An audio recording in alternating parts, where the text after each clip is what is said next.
Pessoal, hoje o papo é sobre menopausa. Menopausa é um grande evento na vida de uma mulher, mas é um evento dos vários. E sobre ela em si, não tem muita coisa a se falar não. Por exemplo, a gente tem um ciclo menstrual, que pode nem ter sido tão normal assim. Mas 12 meses consecutivos depois, você nunca mais teve, então você está diante da menopausa, ou seja, você menopausou.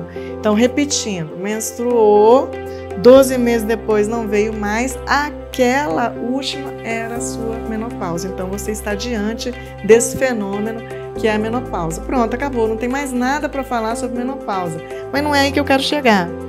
Eu quero chegar nessa linha da vida. Nessa linha da vida é o importante, ou seja, de zero, nasceu.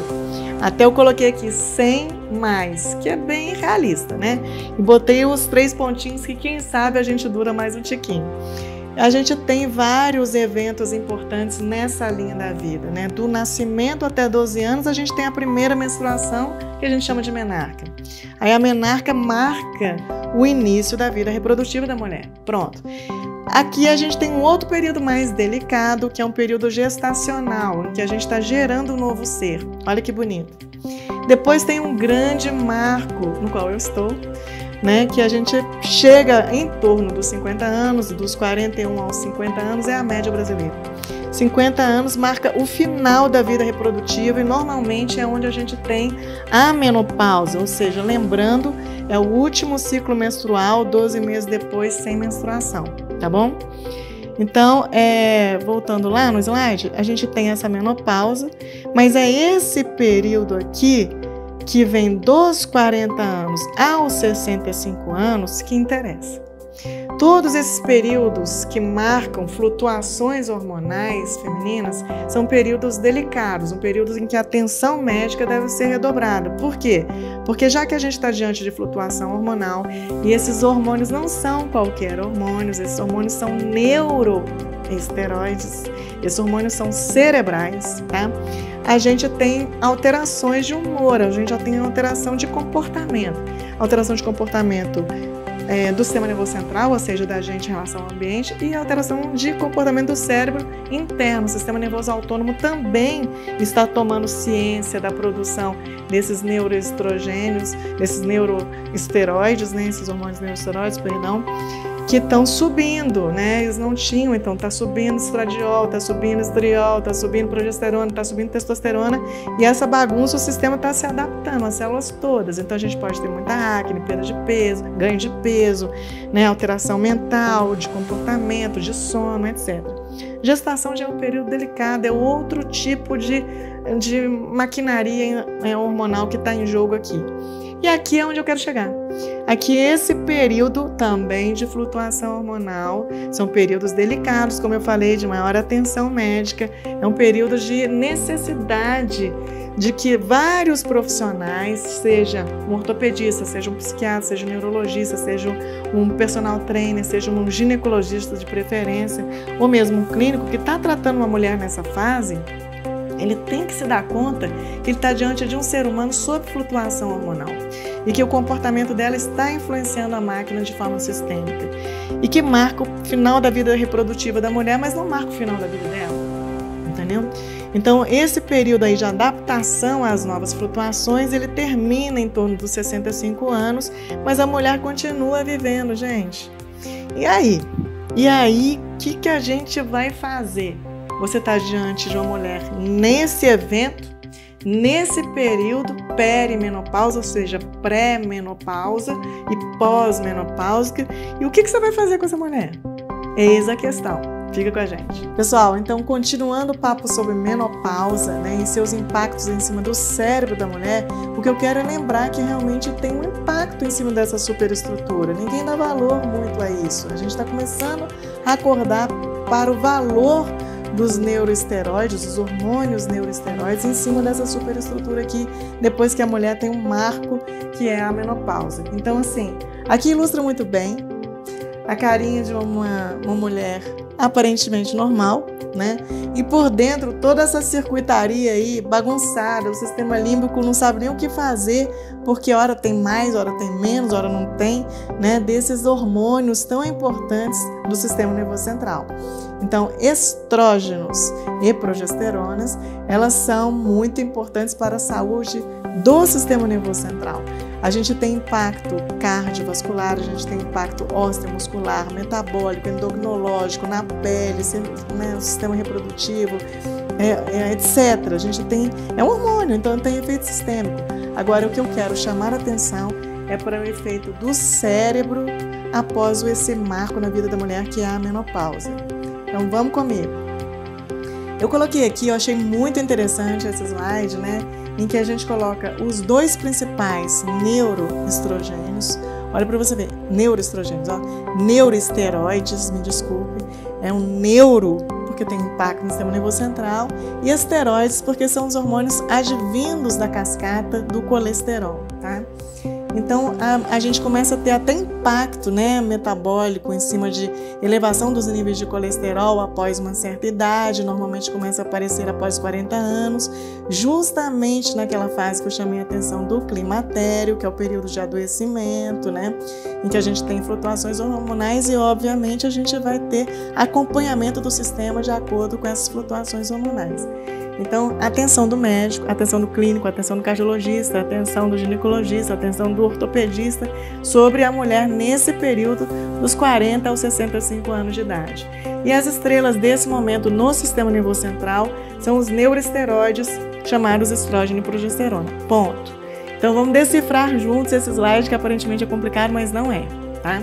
Tudo que é verdinho é estrógeno, tudo que é amarelinho é progesterona. Então, aqui mostra uma sinapse, tá? Que a gente está chamando a atenção para as 4 principais sinapses do sistema nervoso central. Então, a gente tem as 4 principais sinapses, as 4 principais vias de transmissão do sistema nervoso central, que estão aqui marcadas, né, com o glutamato, tá? Com a serotonina, com a dopamina e com o GABA. Então, a gente tem 4 principais neurotransmissões, de 4 neurotransmissores principais e que são influenciados, ou seja, a sua síntese, a sua produção e sua liberação nesse espaço sináptico, ou seja, a produção dos hormônios, a liberação e a ligação ao seu receptor está ligada a essas estrelas aqui, esses neuroesteroides, esses hormônios que têm impacto no sistema nervoso central. Olha para você ver como que se justifica, né, a cabeça de uma mulher que está lotando os consultórios da gente sem a gente saber exatamente o que está acontecendo. Ela parece uma louca, mas não, é isso daqui que está acontecendo, tá? Em todas as sinapses. Então, o glutamato, que é o principal hormônio, o neurotransmissor excitatório do sistema nervoso central, o que a gente tem quando um estrogênio liga na sinapse, liga no receptor do neurônio? A gente tem aumento de transmissão. Então, a gente tem potencialização, favorecimento da transmissão, excitabilidade, tá? Então, a gente vai ter síntese do receptor de glutamato. O glutamato é o principal neurotransmissor excitatório. Então, o estradiol grudou aqui no receptor, começou a sintetizar glutamato. Ele estimula o receptor do glutamato para que haja síntese de glutamato, ou seja, ele vai favorecer toda a neurotransmissão, potencializar. E o contrário, o que faz? A gente tem, o que a progesterona faz no receptor do glutamato, por exemplo? Então a gente tem diminuição, suprime a transmissão glutamatérgica e aumenta a inibição da dopamina, né? Que é dependente de liberação de glutamato, isso é um pouquinho mais complicado. Mas para resumir, para ficar fácil, depois cada um estuda, né, mais detalhadamente, é isso. O estradiol sobre as sinapses glutamatérgicas, né, tem efeito excitatório. E a progesterona tem efeito supressor, tá? Tem efeito inibitório sobre as sinapses do glutamato. Então vamos estudar GABA, que glutamato é excitatório e GABA é inibitório. São neurotransmissores antagonistas. Então, quando o estradiol, que é verdinho, ele gruda no receptor do GABA, ele estimula o GABA, o que o estradiol vai fazer? Vai diminuir a secreção de GABA. Por quê? Porque ele é excitatório, o estradiol ele é excitatório. Então, se ele ligar no GABA, ele vai diminuir a inibição, ele vai diminuir a produção de GABA. E por outro lado, se a progesterona liga no receptor do GABA, ela vai dar potencialização. Então, olha que coisa legal de se estudar. Então, o estradiol, ele acaba estimulando muito o cérebro, tanto por estimular, se ligar ao receptor do glutamato, quanto por inibir a produção de GABA. Então, ele é super excitatório. A mulher que só tem predominância de estrógeno na circulação, é uma mulher que o marido quase que tem que ser canonizado, entendeu? Uma mulher que vive na TPM 30 dias do ciclo, ela é irritada, excitada, ela é nervosa. Por quê? Porque ela está excitando o sistema nervoso central de duas formas, inibindo o neurotransmissor inibitório e aumentando a produção do excitatório. Está faltando progesterona nessa mulher para ela parecer mais normal. Então a mulher, gente, dentro do mesmo ciclo, dentro de 30 dias, no começo eu sou uma mulher, no meio do ciclo eu sou outra e no terceiro eu sou outra. Então dentro de 30 dias a gente tem 3 mulheres ao mesmo tempo e às vezes a gente tem predominância de um neurotransmissor em relação ao outro e o comportamento ele segue, né, a produção, entendeu? Já nas sinapses serotoninérgicas, o que a gente tem? A gente tem ação do estrógeno e tem ação da progesterona também. Então, os dois têm ação em todas as sinapses, as 4 principais sinapses, tá? Então, o estradiol, ele vai o quê? Ele aumenta a transmissão de serotonina, ou seja, ele é um antidepressivo, né? Porque na hora que a gente fala em serotonina, a gente já lembra de depressão, equilíbrio de humor. Então, a gente vai estar tudo que favorece a secreção, a produção, a ligação no receptor da serotonina, o estradiol está promovendo. Então, a falta dele, obviamente, a gente tem, né, períodos de maior depressão, porque a gente vai diminuir a produção, a ligação desse hormônio, que é a serotonina, no receptor dele, no neurônio pós-sináptico.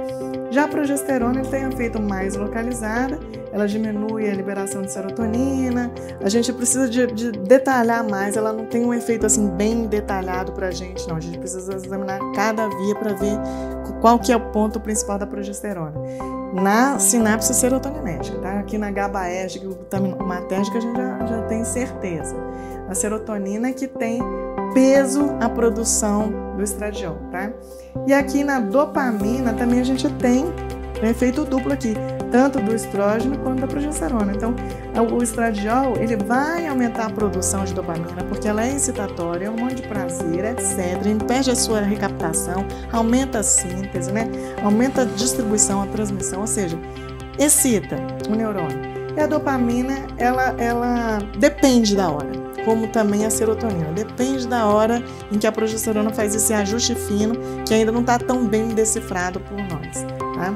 Mas isso aqui é um painel muito legal para a gente entender o que está acontecendo no cérebro da mulher em cima das principais sinapses na dependência dos neuroesteroides, que é estrógeno e progesterona.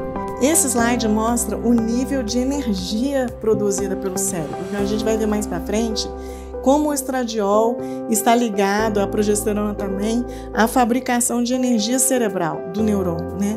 Para quê? Para fazer o que ele tem que fazer, ou seja, ele tem que fazer o metabolismo celular acontecer, ele tem que fazer produção de substância, ele tem que fazer síntese de proteínas, ele tem que fazer neurotransmissão, ele tem que fazer a síntese de neurotransmissores, ou seja, ele tem que trabalhar.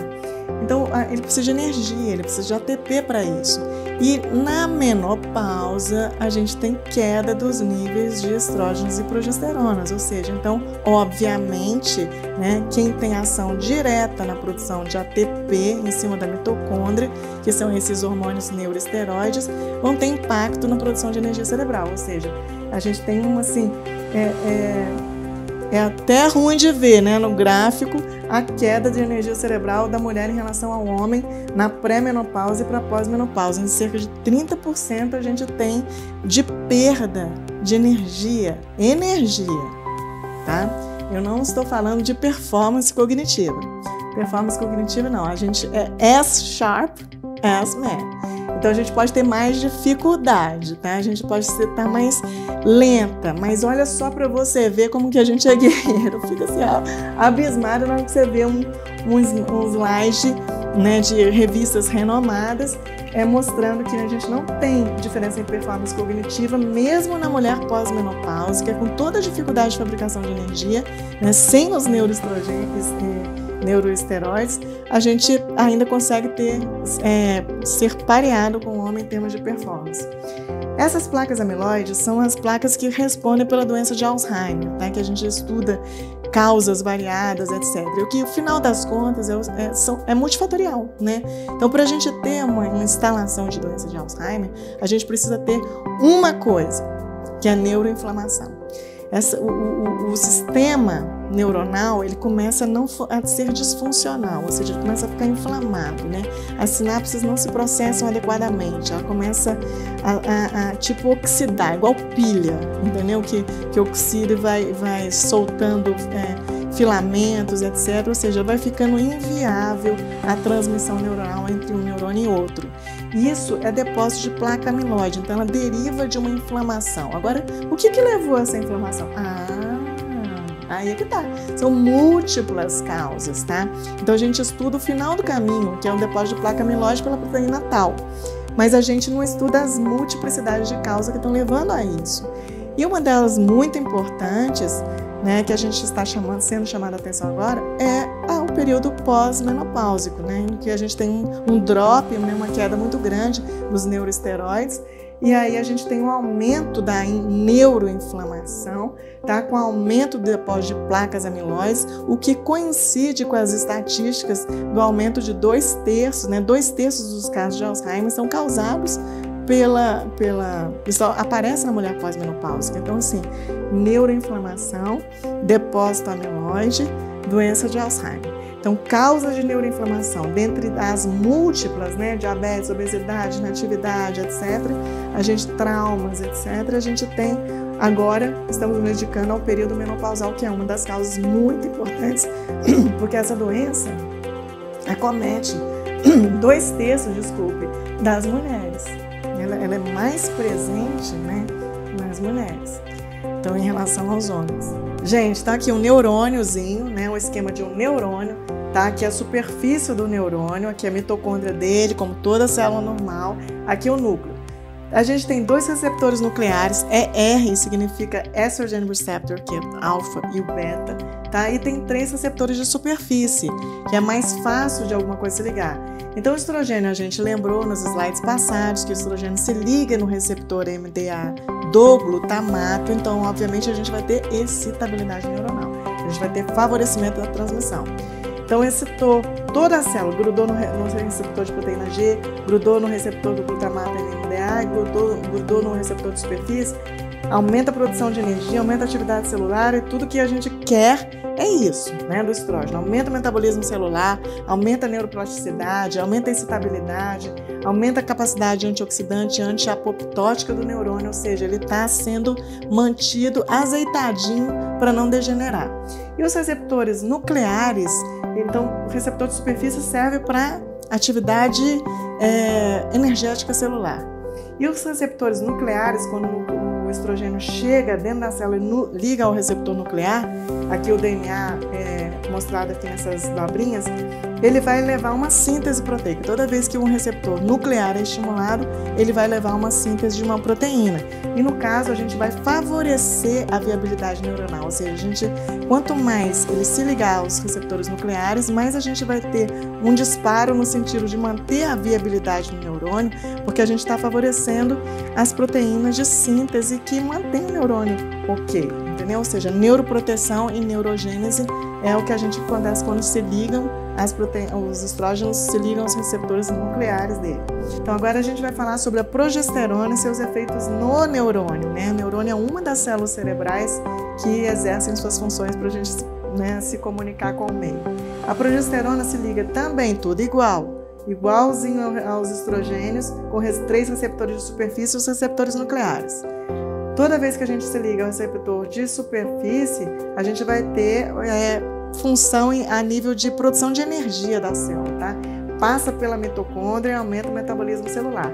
A única diferença em termos de estrógeno e progesterona, e a única diferença, assim, né, muito importante, é que o estrógeno se liga a um receptor NMDA do glutamato. Então, obviamente, se ele se liga ao receptor NMDA do glutamato, ele é excitatório. Já a progesterona, ela vai se ligar ao receptor do GABA, né? Se ela se liga ao receptor do GABA, o que a gente tem? Inibição do sistema nervoso central. Então, ela é inibitória, ela é calmante. Agora, já quando a progesterona se liga a receptores nucleares, a gente tem síntese de proteínas que mantém a vida daquele neurônio viável, né? Ou seja, a gente tem impedimento da neurodegeneração. Então, a gente tem aumento da viabilidade neuronal e, consequentemente, a neuroproteção. Um efeito importante da progesterona, né, no resto do neurônio, porque aqui a gente só está falando do corpo do neurônio, né? E aqui eu estou falando do axônio do neurônio, é que a gente tem um excesso de informação para a síntese de mielina. E o que a gente tem depois da menopausa? A gente começa a ter uma incidência maior de doenças desmielinizantes. Então, você pede uma ressonância, que ninguém dá valor, a áreas de desmielinização da substância branca e tal, assim, assado. E ninguém dá valor. Coisinha de nada. Coisinha de nada não, a gente está perdendo bainha de mielina. Então, a gente está perdendo viabilidade de transmissão neuronal. Isso é extremamente significativo para a gente que está mexendo com medicina de precisão, né? É no detalhe que mora a diferença. Esse slide também foi muito feliz na hora de mostrar a contrapartida entre glutamato e GABA, tá? Porque eu não estou falando mais de menopausa. Olha a flutuação dos níveis de hormônio, como são importantes numa mulher de período reprodutivo instalado, né? Eu estou numa mulher menor de 40 anos.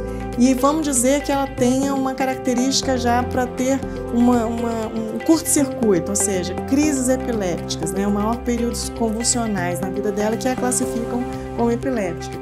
Isso tem a ver com neurotransmissão e tem a ver muito com os hormônios que gerem a neurotransmissão, que são justamente os hormônios neuroesteroides, estrógeno e progesterona. Então, como a gente viu que são antagonistas o GABA e o glutamato, o GABA é o principal neurotransmissor inibitório e o glutamato é o principal neurotransmissor excitatório. Então, aqui a gente vê os níveis de progesterona altos durante um ciclo menstrual, por exemplo, e ele vai baixando. Enquanto está com o nível de progesterona adequado, a gente tem alta produção do GABA, que é esse neurotransmissor inibitório. Quando passa da fase lútea, a mulher não engravidou nem nada, ela menstruou, a progesterona cai progressivamente. Então, o efeito protetor inibitório promovido pelo GABA cai também. Então, quem fica predominante? Fica predominante o receptor excitatório do glutamato. Então, assim, a gente perdeu a proteção inibitória do GABA e a mulher está mais susceptível aos estímulos glutamatérgicos no seu receptor pelo estrógeno na dependência do ciclo menstrual. Ô, gente, bacana demais, né? Mas não é o neurologista, o clínico, o ginecologista tem que entender disso se está atendendo uma paciente em crise ou que tem história de convulsão. Então, quando a gente fala, gente, em menopausa, então vamos entender melhor. Menopausa, a gente está chamando atenção para cérebro, porque cérebro gera tudo. E aí você vê um gráfico desse, começa antes, né? É o período pré-menopausal, um período de 10 anos antes da menopausa, a gente já está tendo acometimento neurológico, tá? E 80% das mulheres são sintomáticas e a gente não sabe que está tendo sintoma relacionado à menopausa, porque só 20% são assintomáticas, não sente nada. Mas o que é prevalente? A noção de que, tô com onda de calor, nossa, tô com prejuízo do sono, etc.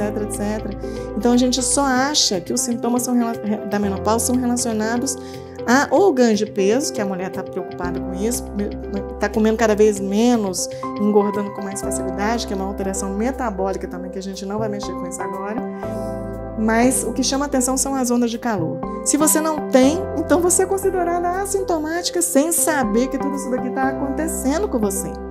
Está acontecendo com as mulheres.